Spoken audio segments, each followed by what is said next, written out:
In this video, we will focus on surgery for weight loss. We will understand its context, the mechanisms under which it works, the approved procedures that should not be performed, and then the obsolete procedures. Surgery for weight loss is on the increase worldwide. However, still, less than 1% of the required surgical procedures are being performed. There are several explanations, specifically lack of resources, but also a bias within the medical community that obesity is a behavioral issue rather than a disease, and that surgery inherently is very risky and does not justify procedure that might be planned. Both of these attitudes are ill-founded and not supported by research evidence. So who is a candidate for surgery which in many cases is irreversible and has long-term consequences, most of which are extremely important and beneficial to the patient? Patients who are unable to modify their weight, that is excess fat, due to psychosocial, behavioral or medical causes, after having been offered multimodality treatment, including advice on diet and exercise, as well as psychosocial support and treatment of their comorbidities, are the best candidates if their BMI is greater than 40 or greater than 35 with an unmodifiable risk such as cardiovascular disease, type 2 diabetes, obstructive sleep apnea, osteoarthritis,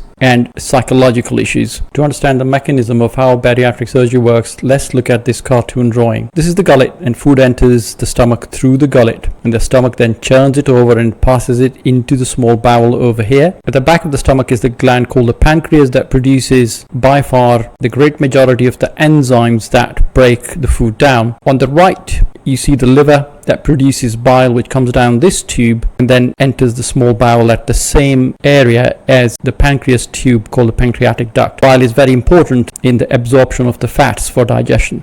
So together these are known as bilio-pancreatic secretions that break the food down. Once these reach the food and start working on the food, then the absorption takes place over the whole length small bowel, which is several meters long, finally culminating in the colon over here. In the colon, some electrolytes and water is further absorbed. Two main mechanisms deployed for obesity surgery are restrictive, malabsorptive, or a combination of the two, and then other byproduct of these procedures which may be related to motility or local hormone production and secretion. So let's look at the restrictive procedure and what it aims to do.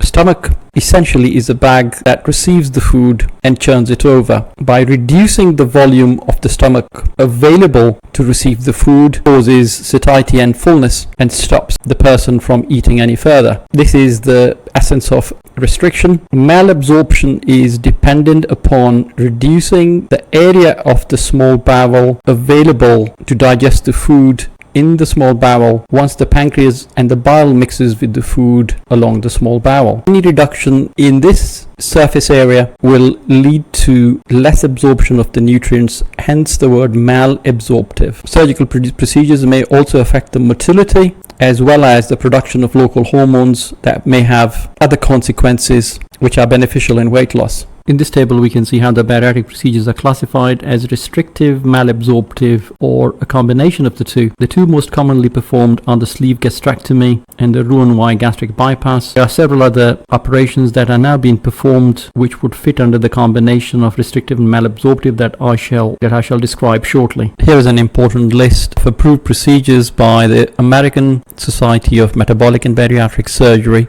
And these include sleeve gastrectomy, Roux-en-Y gastric bypass, Bilio-Pancreatic diversion with duodenal switch, single anastomosis duodenal ileal bypass with sleeve gastrectomy, SADI-S, the one anastomosis gastric bypass, OAB, and the intragastric balloon placement. Let us now review the components of the Roux-en-Y gastric bypass, which is one of the commonest procedures performed worldwide. In 2020, it was taken over by sleeve gastrectomy as the most common operation performed, Roux-en-Y gastric bypass being the second. In essence, the stomach is divided so that a pouch remains which is 30 milliliters or less in size. The small bowel is divided and advanced to then it's advanced to be joined with the stomach pouch, and the remnant stomach is left disconnected. This part, or the alimentary limb, is between 50 to 150 centimeters, but no longer than 150 centimeters, and then it's joined with the so-called bilio-pancreatic limb, which carries the secretions of the pancreas, the bile, and the stomach to join here.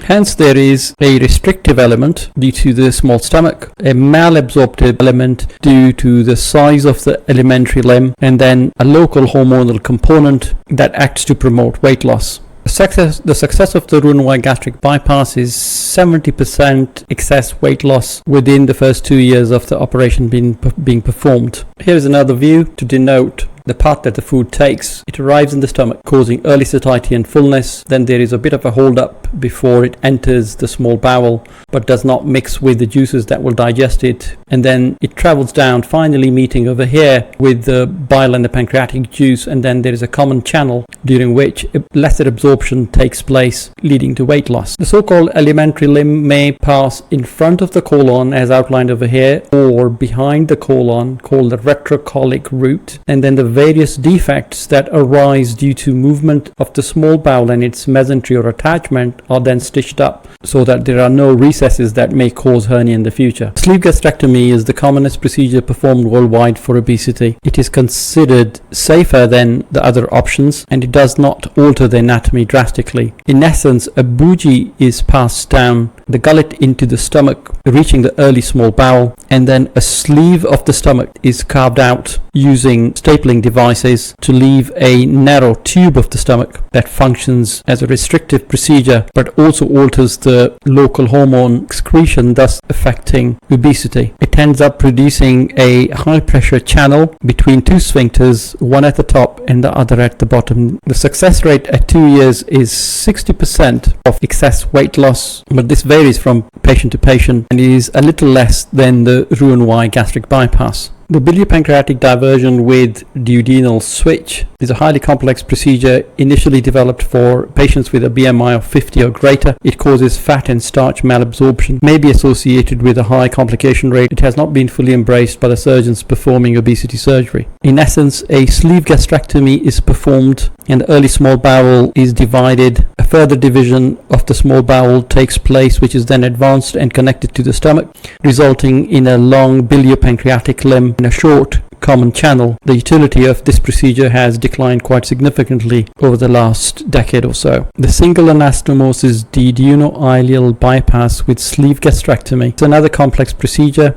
Here you can see the stomach being turned into a tube through a sleeve gastrectomy. The early small bowel is divided and a loop of small bowel is then joined to it, leaving a transected duodenum, thus resulting in a bilio-pancreatic limb that is quite long and a common channel or the alimentary limb which is between 200 to 300 centimeters. The SADI-S has been associated with fewer complications compared to the bilio-pancreatic duodenal switch operation, and the reported success rate is as high as 85% of excess weight loss over a 2-year period. There is both a restrictive and a malabsorptive component to this operation. The one anastomosis gastric bypass is gaining in popularity. In essence, the stomach is divided near the midpoint and then a sleeve is carved out, developing a gastric pouch. This pouch is then anastomosed or joined to the small bowel, leaving 150 to 180 centimeters of the so-called bilio-pancreatic limb, followed by the common channel. This operation is less complicated to perform compared to the Roux-en-Y gastric bypass. It has a low complication rate and it is reversible. The one downside has been alkaline bile reflux coming up from the bilio-pancreatic limb and traveling up. However, there are no associated cases of degeneration or an excess rate of cancer.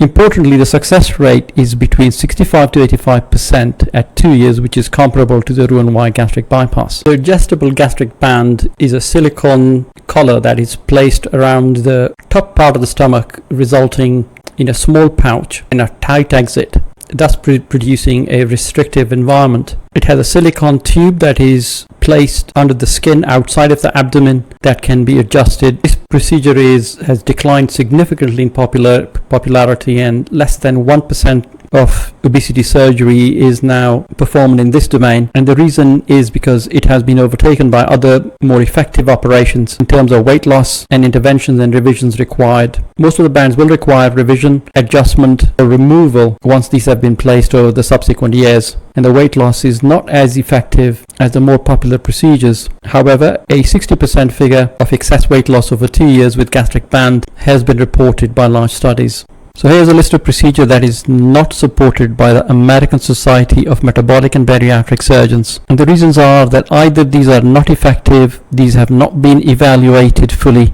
or there are complications and side effects. Endoscopic sleeve gastrectomy, essentially attempting the operation using an endoscope. Aspiration therapy, where a tube is placed inside the stomach and excess food is removed that way. Endoscopic GI bypass devices, which are placed to encourage malabsorption but without surgery. Laparoscopic gastric plication to reduce the volume of the stomach. Bariatric arterial embolization using radiological techniques to reduce blood supply to the gut. So patients are cautioned if they are offered these procedures for weight loss. There are several procedures that used to be performed in the past but are no longer looked upon favorably because of horrendous complications or being ineffective. The first is the duodenal ileal bypass, which led to severe malabsorption, liver failure, and chronic ill health. Vertical banded gastroplasty and vagal blockade. It is important for the team looking after patients with obesity or past procedures to be aware of these and the effects they cause. In conclusion, it is important to understand that obesity is a long-term health disorder, and to get the best outcome, fully staffed units with the appropriate team ought to manage these patients. Any procedure for obesity control ought to be carried out by an experienced surgical team as part of an overall obesity team looking after the patient. It should be followed by a thorough assessment both by the surgical and aesthetic team, and then the choice of the surgical procedure, which is evidence-based and within the experience of the surgical team offering it, including very close post-operative care in the short and immediate term, and then by the team in the long term. This completes a brief overview of the surgical procedures for the management of obesity and weight loss. If you have any comments, please do share.